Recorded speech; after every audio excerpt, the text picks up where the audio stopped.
ഒത്തിരി ഒത്തിരി സ്വപ്നങ്ങൾ സീരിയലിൻ്റെ ഏറ്റവും പുതിയ എപ്പിസോഡ് റിവ്യൂയിലേക്ക് എല്ലാ കൂട്ടുകാർക്കും സ്വാഗതം.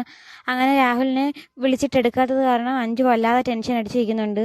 അങ്ങനെ അഞ്ജുവിനെ പോയി അഭിരാമിയെ വർഷ ഓരോന്നും പറഞ്ഞ് സമാധാനിപ്പിക്കുന്നുണ്ടെങ്കിലും അഞ്ജുവിന് രാഹുൽ വിളിച്ച് ഫോൺ എടുക്കാത്തത് കാരണം തന്നെ എല്ലാവരോടും വളരെയധികം ദേഷ്യപ്പെടുന്നുണ്ട്. ആ സമയം വർഷ പറയുന്നുണ്ട്, അഭിരാമി സൈബർ സെല്ലിലുള്ള കൂട്ടുകാരെയൊക്കെ വിളിച്ച് പറഞ്ഞിട്ടുണ്ട്, നീ ഇന്ന് എന്തായാലും ഒന്ന് സമാധാനിക്ക്, നാളെ നമുക്ക് എന്തെങ്കിലും ഒരു തീരുമാനം ഉണ്ടാക്കാമെന്ന് വർഷ എല്ലാവരും പറയുന്നുണ്ട്. എന്നിട്ട് അഞ്ജുവിനങ്ങോട്ട് സമാധാനം വരുന്നില്ല. ഞാൻ തന്നെ നാളെ പോയി ഹരിതയെ കാണുന്നുണ്ട്, അവൾക്ക് എന്നെ അല്ലേ വേണ്ടുന്നത്, അവളൊരു കാരണവശാലും രാഹുലിനെ ഒന്നും ചെയ്യില്ല, അവളുടെ ദേഷ്യം എന്താണെന്ന് വെച്ചാൽ എന്നെ തീർത്തോട്ടെ, രാഹുലിനെ വെറുതെ വിട്ടാൽ മതിയെന്ന് അഞ്ജു പറയുന്നുണ്ട്. ആ സമയം വർഷ പറയുന്നുണ്ട്, നീ അങ്ങനെ പോകുന്നെങ്കിൽ ഞങ്ങളെല്ലാവരും നിൻ്റെ കൂടെ വരും, നീ ഒരിക്കലും തനിച്ച് പോകണ്ടെന്ന് വർഷയും പറയുന്നുണ്ട്. ഈ സമയമാണെങ്കിൽ രാഹുൽ നേരെ പോയി ഹരിതയെ കാണുന്നുണ്ട്. നിന്റെ CIDകളില്ലാതെ നിന്നെ തനിച്ചൊന്ന് കാണാനാണ് ഞാൻ ഇപ്പോഴും വന്നതെന്ന് ഹരിതയോട് പറയുന്നുണ്ട്. നീ എൻ്റെ പിറകെ എപ്പോഴും CIDകളെ പറഞ്ഞേക്കലല്ലേ, ഇനി മേലി എൻ്റെ പിറകെ ആരെങ്കിലും വരുവാണെങ്കിൽ നിന്നെ അടിച്ച് ശരിയാക്കുമെന്ന് രാഹുൽ ഹരിതയെ വാൺ ചെയ്യുന്നുണ്ട്. അതുമാത്രമല്ല, നാളെ നേരം വിളിക്കുന്നതിനുള്ളിൽ എൻ്റെ ഡാഡിയുടെ കയ്യിൽ നിന്നും നീ പറ്റിച്ച് കൈക്കലാക്കിയ എല്ലാ സ്വത്തുക്കളും എനിക്ക് തിരിച്ചു തന്നില്ലെങ്കിൽ നിന്നെ ഇനി ഭൂമിയിൽ വെച്ചേക്കില്ലെന്നൊക്കെ രാഹുൽ ഹരിതയെ വരട്ടുന്നുണ്ട്. എന്നിട്ട് ഹരിതയുടെ കൈയൊക്കെ പിടിച്ച് തിരിക്കുന്നുണ്ട്. അങ്ങനെ രാഹുൽ നേരെ വീട്ടിലെത്തുമ്പോൾ മൃദുലാണെങ്കിൽ രാഹുൽ എത്താൻ സാധ്യതയുള്ള ഓരോ വീടുകളും ഇങ്ങനെ ഫോൺ വിളിച്ചുകൊണ്ടിരിക്കുന്നുണ്ട്. അങ്ങനെ രാഹുൽ എത്തിക്കഴിഞ്ഞ് കഴിഞ്ഞപ്പം മൃദുൽ ഒരുപാട് ദേഷ്യപ്പെടുന്നുണ്ട്. നീ എവിടെ പോയിരുന്നെന്ന് എന്താ പറയാഞ്ഞത്, എല്ലാവരും എത്രത്തോളം ടെൻഷൻ അടിച്ചതെന്ന് നിനക്കറിയാമോ, ഇപ്പം ഞാൻ തിരിച്ച് വന്നതാണോ ഇപ്പം കുഴപ്പമായെന്ന് പറഞ്ഞുകൊണ്ട് രാഹുൽ സംസാരിക്കുന്നുണ്ട്. എൻ്റെ ഫോൺ സ്വിച്ച് ഓഫ് ആയതുകൊണ്ടാണ് ഞാൻ വിളിച്ച് പറയാഞ്ഞത്, അതിനെന്താ ഇപ്പം കുഴപ്പമെന്ന് ചോദിക്കുമ്പം മൃദുൽ പറയുന്നുണ്ട്, അഞ്ജു നിന്നെ കാണാതെ ഒരുപാട് ടെൻഷൻ അടിച്ച് ഇനി എവിടെയെങ്കിലും തിരക്കാൻ ഇനി ഒരു സ്ഥലമില്ലെന്ന് മൃദുൽ പറയുന്നുണ്ട്. എന്തായാലും ഞാൻ തിരികെ വന്നില്ല, ഞാൻ ഹരിതയെ കാണാൻ പോയിരുന്നതാണ്, നാളെ തന്നെ എൻ്റെ സ്വത്തുക്കളെല്ലാം തിരിച്ചു തരണമെന്ന് ഞാൻ അവളോട് പറഞ്ഞെന്നൊക്കെ പറയുന്നുണ്ട്. പിന്നീട് അഞ്ജു ടെൻഷൻ അടിച്ചിരിക്കുമായിരിക്കും. നീ എത്രയും പെട്ടെന്ന് അഞ്ജുവിനെ വീട്ടിലെത്തിയ കാര്യം വിളിച്ച് പറയാൻ മൃദുൽ പറയുന്നുണ്ട്. അത് കേട്ടിട്ട് ഉടനെ രാഹുൽ മൃദുലിൻ്റെ ഫോൺ മേടിച്ച് അഞ്ജുവിനെ വിളിക്കുന്നുണ്ട്. അഞ്ജു അന്നേരം ടെൻഷൻ അടിച്ച് കരഞ്ഞുകൊണ്ടിരിക്കുമായിരുന്നു. ആ സമയത്ത് രാഹുലിൻ്റെ സംസാരം കേൾക്കുമ്പോൾ അഞ്ജുവിന് സന്തോഷമാകുന്നുണ്ട്.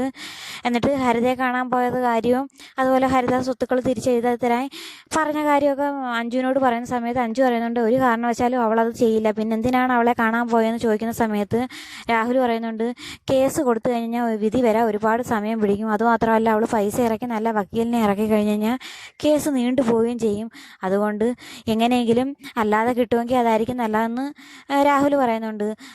അന്നേരം അഞ്ജു പറയുന്നുണ്ട്, എന്തായാലും കേസ് കൊടുക്കാൻ വേണ്ടിയുള്ള പേപ്പേഴ്സ് എല്ലാം സൈൻ ചെയ്തിട്ട് ഇപ്പം കാണാൻ പോകേണ്ട കാര്യമില്ലായിരുന്നെന്ന് അഞ്ജു പറയുകയും ചെയ്യുന്നുണ്ട്.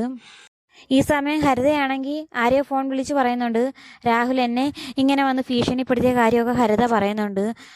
രാഹുലിന് നോവണമെങ്കിൽ അഞ്ജുവിന് എന്തെങ്കിലും പറ്റിയാൽ മാത്രമേ രാഹുലിന് നോവൂ, അതുകൊണ്ട് ഇനി നാളെ നേരം വിളിക്കുമ്പം അഞ്ജുവിനെ ഞാൻ എന്താ ചെയ്യാൻ പോകുന്നതെന്ന് രാഹുലിന് പോലും പ്രതീക്ഷിക്കാൻ പറ്റില്ലെന്നും പറഞ്ഞുകൊണ്ട് ഹരിത എന്തൊക്കെയോ പ്ലാൻ ചെയ്യുന്നുണ്ട്. ഈ സമയം പിറ്റേന്നാണെങ്കിൽ വർഷയാണെങ്കിൽ വിവേകിനെ കാത്ത് വെളിയിൽ തന്നെ നിൽക്കുന്നുണ്ട്.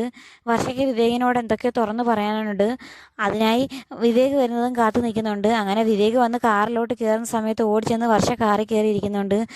അന്നേരം വിവേക് പറയുന്നുണ്ട്, താനും എൻ്റെ കൂടെ ജിമ്മിൽ പോകാൻ വരുന്നുണ്ടോയെന്ന് ചോദിക്കുന്ന സമയത്ത് വർഷ പറയുന്നുണ്ട്, തമാശ പറയാൻ സമയമില്ല, ഇവിടുന്ന് വേറെ എങ്ങോട്ടെങ്കിലും പോകണം, എനിക്ക് കുറച്ച് സംസാരിക്കാനുണ്ടെന്ന് പറയുന്നുണ്ട്. അങ്ങനെ ദൂരെ ഒരു സ്ഥലത്ത് പോയി അവർ സംസാരിക്കാൻ നിൽക്കുന്നുണ്ട്. ആ സമയത്ത് വിവേക് പറയുന്നുണ്ട്, താൻ മടിച്ചിരിക്കാതെ എന്താണെന്ന് വെച്ചാൽ തുറന്നു പറയാൻ പറയുന്നുണ്ട്. അന്നേരം വർഷ പറയുന്നുണ്ട്, താൻ എൻ്റെ കൂടെ ചോദിച്ചായിരുന്നു തനിക്ക് എന്നെ ഇഷ്ടമാണോ എന്ന്, എന്നാൽ എനിക്കിഷ്ടമല്ല, ഇനി ഒരിക്കലും വിവാഹം കഴിക്കാൻ സാധിക്കില്ലെന്ന സത്യം വർഷ തുറന്നു പറയുന്നുണ്ട്.